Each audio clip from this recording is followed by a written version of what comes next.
confident of victory than the winning of 2 battles would have made them. Chapter 9. The day after the review. Boris, in his best uniform and with his comrade Berg's best wishes for success, rode to Olmutz to see Bolkonski, wishing to profit by his friendliness and obtain for himself the best post he could, preferably that of adjutant to some important personage, a position in the army which seemed to him most attractive. It is all very well for Rostov, whose father sends him 10,000 rubles at a time, to talk about not wishing to cringe to anybody and not be anyone's lackey, but I, who have nothing but my brains, have to make a career and must not miss opportunities but must avail myself of them. He reflected.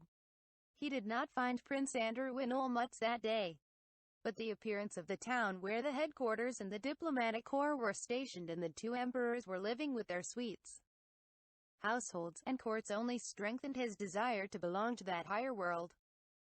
He knew no one, and despite his smart guardsman's uniform, all these exalted personages passing in the streets in their elegant carriages with their plumes, ribbons, and medals, both courtiers and military men, seemed so immeasurably above him, an insignificant officer of the guards, that they not only did not wish to, but simply could not be aware of his existence. At the quarters of the commander-in-chief, Kutuzov, where he inquired for Bolkonski, all the adjutants and even the orderlies looked at him as if they wished to impress on him that a great many officers like him were always coming there and that everybody was heartily sick of them. In spite of this, or rather because of it, next day, November 15th, after dinner he again went to Olmutz and, entering the house occupied by Kutuzov, asked for Bolkonski. Prince Andrew was in and Boris was shown into a large hall probably formerly used for dancing, but in which 5 beds now stood, and furniture of various kinds, a table, chairs, and a clavichord. One adjutant, nearest the door, was sitting at the table in a Persian dressing gown, writing. Another, the red stout Nesvitsky, lay on a bed with his arms under his head, laughing with an officer who had sat down beside him.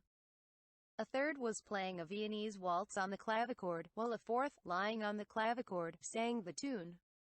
Bolkonski was not there. None of these gentlemen changed his position on seeing Boris. The one who was writing and whom Boris addressed turned round crossly and told him Bolkonski was on duty and that he should go through the door on the left into the reception room if he wished to see him. Boris thanked him and went to the reception room, where he found some 10 officers and generals. When he entered, Prince Andrew, his eyes drooping contemptuously, with that peculiar expression of polite weariness which plainly says, "If it were not my duty I would not talk to you for a moment," was listening to an old Russian general with decorations, who stood very erect, almost on tiptoe, with a soldier's obsequious expression on his purple face, reporting something. "Very well. Then, be so good as to wait," said Prince Andrew to the general, in Russian, speaking with the French intonation he affected when he wished to speak contemptuously. And noticing Boris, Prince Andrew's paying no more heed to the general, who ran after him imploring him to hear something more, nodded and turned to him with a cheerful smile. At that moment Boris clearly realized what he had before surmised, that in the army, besides the subordination and discipline prescribed in the military code, which he and the others knew in the regiment, there was another, more important, subordination, which made this tight-laced, purple-faced general wait respectfully, while Captain Prince Andrew, for his own pleasure, chose to chat with Lieutenant Drubetskoy. More than ever was Boris resolved to serve in future not according to the written code, but under this unwritten law. He felt now that merely by having been recommended to Prince Andrew he had already risen above the general who at the front had the power to annihilate him, a lieutenant of the guards. Prince Andrew came up to him and took his hand. "I am very sorry you did not find me in yesterday. I was fussing about with Germans all day. We went with Weyrother to survey the dispositions. When Germans start being accurate, there's no end to it."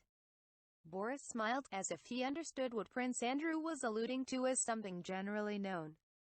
But the first time he had heard Weyrother's name, or even the term, dispositions.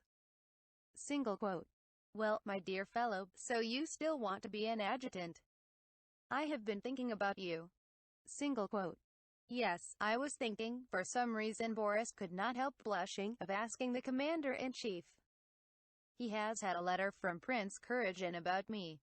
I only wanted to ask because I fear the guards won't be in action, he added as if in apology. All right.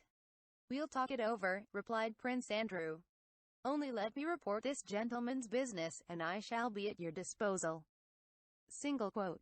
While Prince Andrew went to report about the purple-faced general, that gentleman evidently not sharing Boris' conception of the advantages of the unwritten code of subordination looked so fixedly at the presumptuous lieutenant who had prevented his finishing what he had to say to the adjutant that Boris felt uncomfortable. He turned away and waited impatiently for Prince Andrew's return from the commander-in-chief's room. You see, my dear fellow, I have been thinking about you, said Prince Andrew when they had gone into the large room where the clavichord was. It's no use your going to the commander-in-chief. He would say a lot of pleasant things, ask you to dinner. That would not be bad as regards the unwritten code, thought Boris. But nothing more would come of it. There will soon be a battalion of us aides-de-camp and adjutants. But this is what we'll do.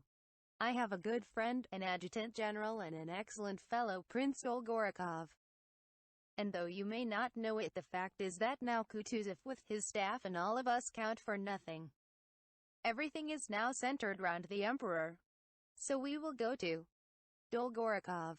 I have to go there anyhow, and I have already spoken to him about you. We shall see whether he cannot attach you to himself or find a place for you somewhere nearer the sun. Single quote. Prince Andrew always became specially keen when he had to guide a young man and help him to worldly success. Under cover of obtaining help of this kind for another, which from pride he would never accept for himself, he kept in touch with the circle which confers success and which attracted him. He very readily took up Boris' cause and went with him to Dolgorukov. It was late in the evening when they entered the palace at Olmutz occupied by the emperors and their retinues. That same day a council of war had been held in which all the members of the Hofkriegsrath and both emperors took part. At that council, contrary to the views of the old generals Kutuzov and Prince Schwarzenberg, it had been decided to advance immediately and give battle to Bonaparte. The council of war was just over when Prince Andrew accompanied by Boris arrived at the palace to find Dolgorukov. Everyone at headquarters was still under the spell of the day's council, at which the party of the young had triumphed.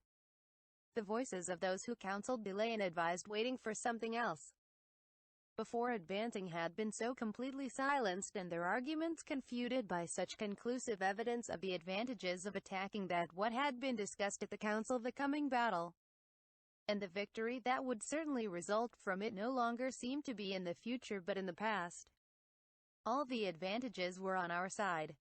Our enormous forces, undoubtedly superior to Napoleon's, were concentrated in one place. The troops inspired by the emperor's presence were eager for action. The strategic position where the operations would take place was familiar in all its details to the Austrian general Weyrother. A lucky accident had ordained that the Austrian army should maneuver the previous year on the very fields where the French had now to be fought. The adjacent locality was known and shown in every detail on the maps, and Bonaparte, evidently weakened, was undertaking nothing. Dolgorukov, one of the warmest advocates of an attack, had just returned from the council, tired and exhausted, but eager and proud of the victory that had been gained.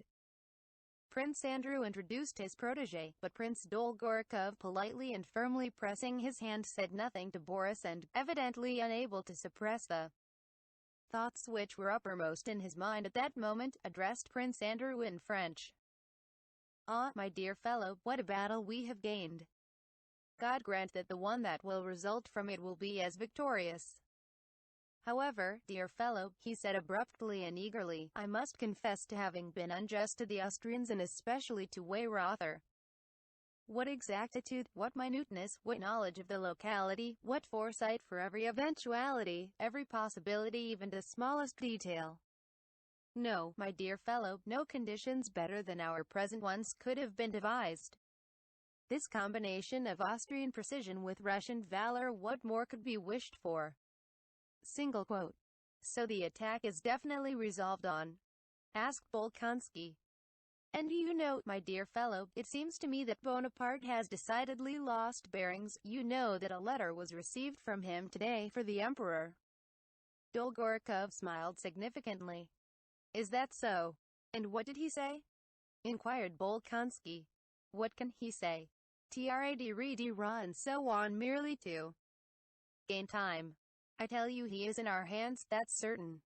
But what was most amusing, he continued, with a sudden, good-natured laugh, was that we could not think how to address the reply. If not as consul, and of course not as emperor, it seemed to me it should be to General Bonaparte. Single quote. But between not recognizing him as emperor and calling him General Bonaparte there is a difference, remarked Bolkonski. That's just it, interrupted Dolgorukov quickly, laughing. You know Bilibin, he's a very clever fellow. He suggested addressing him as usurper and enemy of mankind. Single quote. Dolgorukov laughed merrily. Only that, said Bolkonski. All the same, it was Bilibin who found a suitable form for the address. He is a wise and clever fellow. Single quote. What was it? Single quote. To the head of the French government, au chef du gouvernement français, said Dolgorukov with a grave satisfaction. Good, I wasn't it? Single quote. Yes, but he will dislike it extremely, said Bolkonski. Oh yes, very much. My brother knows him, he's dined with him, the present emperor, more than once in Paris, and tells me he never met a more cunning or subtle diplomatist, you know, a combination of French adroitness and Italian play-acting. Do you know the tale about him and Count Markov? Count Markov was the only man who knew how to handle him. You know the story of the handkerchief. It is delightful. And the talkative Dolgorukov, turning now to Boris, now to Prince Andrew, told how Bonaparte, wishing to test Markov, our ambassador, purposely dropped a handkerchief in front of him and stood looking at Markov, probably expecting Markov to pick it up for him, and how Markov immediately dropped his own beside it and picked it up without touching Bonaparte's. Delightful, said Bolkonski. But I have come to you, Prince, as a petitioner on behalf of this young man. You see, but before Prince Andrew could finish, an aide-de-camp came in to summon Dolgorukov to the emperor. Oh, what a nuisance, said Dolgorukov, getting up hurriedly and pressing the hands of Prince Andrew and Boris. You know I should be very glad to do all in my power both for you and for this dear young man. Again he pressed the hand of the latter with an expression of good-natured, sincere, and animated levity. But you see, another time. Boris was excited by the thought of being so close to the higher powers as he felt himself to be at that moment. He was conscious that here, he was in contact with the springs that set in motion the enormous movements of the mass of which in his regiment he felt himself a tiny, obedient, and insignificant atom. They followed Prince Dolgorukov out into the corridor and met coming out of the door of the emperor's room by which Dolgorukov had entered a short man in civilian clothes with a clever face in sharply projecting jaw which, without spoiling his face, gave him a peculiar vivacity and shiftiness of expression. This short man nodded to Dolgorukov as to an intimate friend and stared at Prince Andrew with cool intensity, walking straight toward him and evidently expecting him to bow or to step out of his way. Prince Andrew did neither. A look of animosity appeared on his face and the other turned away and went down the side of the corridor. Who was that? asked Boris. He is one of the most remarkable, but to me most unpleasant of men, the Minister of Foreign Affairs, Prince Adam Czartoryski. It is such men as he who decide the fate of nations, added Bolkonski with a sigh he could not suppress, as they passed out of the palace. Next day, the army began its campaign, and up to the very Battle of Austerlitz, Boris was unable to see either Prince Andrew or Dolgorukov again and remained for a while with the Izmailov regiment. Chapter 10. At dawn on the 16th of November, Denisov squadron, in which Nicholas Rostov served and which was in Prince Bagration's notes, you may get more benefit in actively learning and speaking English by reading along with a peaceful voice, and walking on a treadmill very slowly to avoid drowsiness.